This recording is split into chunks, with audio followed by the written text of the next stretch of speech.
उड़ान पंखों से नहीं होती, उड़ान तो हौसलों से होती है। Hello everyone, a very warm welcome to all of you. So students, आज हम उपसर्ग के बारे में पढ़ेंगे। देखिए स्टूडेंट्स, उपसर्ग होते क्या है? जैसा कि हमें पता है, उपसर्ग दो शब्दों से मिलकर बना है।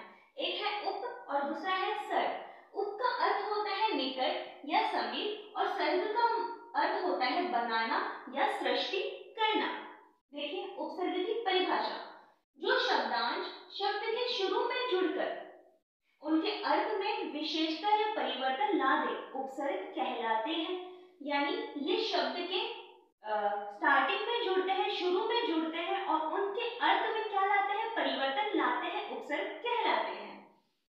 नोट, उपसर्ग निकालने के बाद बचा हुआ शब्द सार्थक होना चाहिए। देखिए एग्जाम्पल के माध्यम से, जैसे कि हार क्या है, एक शब्द है। अगर हम इसमें प्रहार जोड़ दें तो हार का मतलब होता है हार जाना और प्रहार का मतलब होता है चोट करना। यानी ये शब्द है, इसका अर्थ भी क्या है, सार्थक, और हमने इसमें प्रत्यय उपसर्ग लगा दिया और उपसर्ग लगाने के बाद ये हो गया प्रहार, इसके अर्थ में परिवर्तन हो गया। देखिए आगे, तीन प्रकार के उपसर्ग होते हैं। पहला संस्कृत के उपसर्ग, दूसरा हिंदी के उपसर्ग, तीसरा विदेशी भाषाओं के उपसर्ग। संस्कृत के उपसर्गों की संख्या 22 होती है, हिंदी के उपसर्गों की संख्या भी 22 होती है तथा विदेशी भाषाओं के उपसर्गों की संख्या भी 22 होती है। नेक्स्ट, हिंदी के उपसर्ग दो प्रकार से प्रयुक्त होते हैं। पहला है संधि युक्त और दूसरा है संधि विहीन। यानी शब्दों में क्या होगी, संधि होगी और किस किस शब्दों में संधि नहीं भी होती है। सो स्टूडेंट्स, अब हम जानेंगे संस्कृत के उपसर्ग होते कितने प्रकार के। जैसा कि मैंने आपको बताया है 22 प्रकार के होते हैं और ये 22 प्रकार के उपसर्ग कौन कौन से हैं।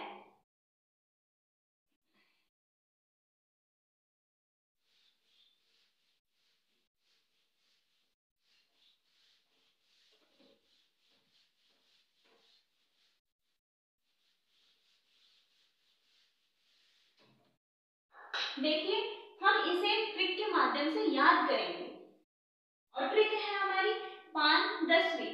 यानी एक पान नाम का लड़का है जो 10वीं कक्षा में पढ़ता है। देखिए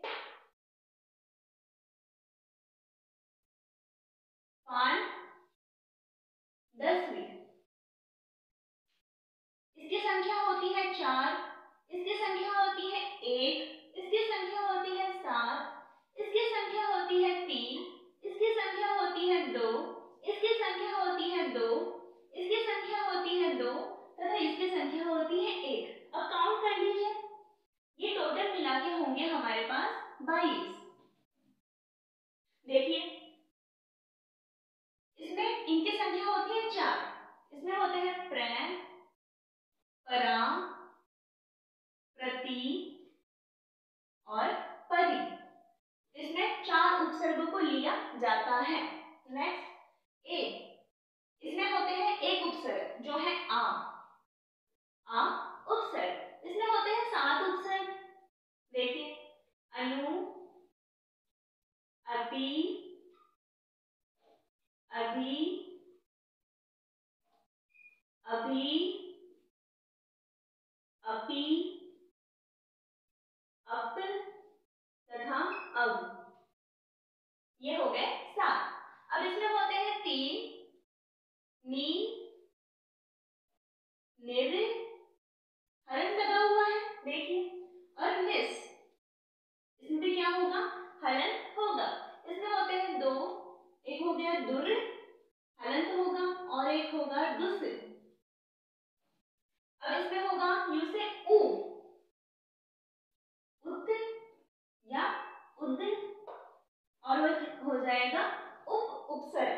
नेक्स्ट इसे होगा सु और सम, और नीचे लगा होगा हलंत, हलंत नहीं भूलना है, और इसका होगा वैसे भी। देखिए ये हो गए 22 उपसर्ग, 4 4 1 7 3 2 2 2 1। आप काउंट कर सकते हैं, ये हो गए टोटल आज के लिए बस इतना ही। कब हम इनके बारे में विस्तार से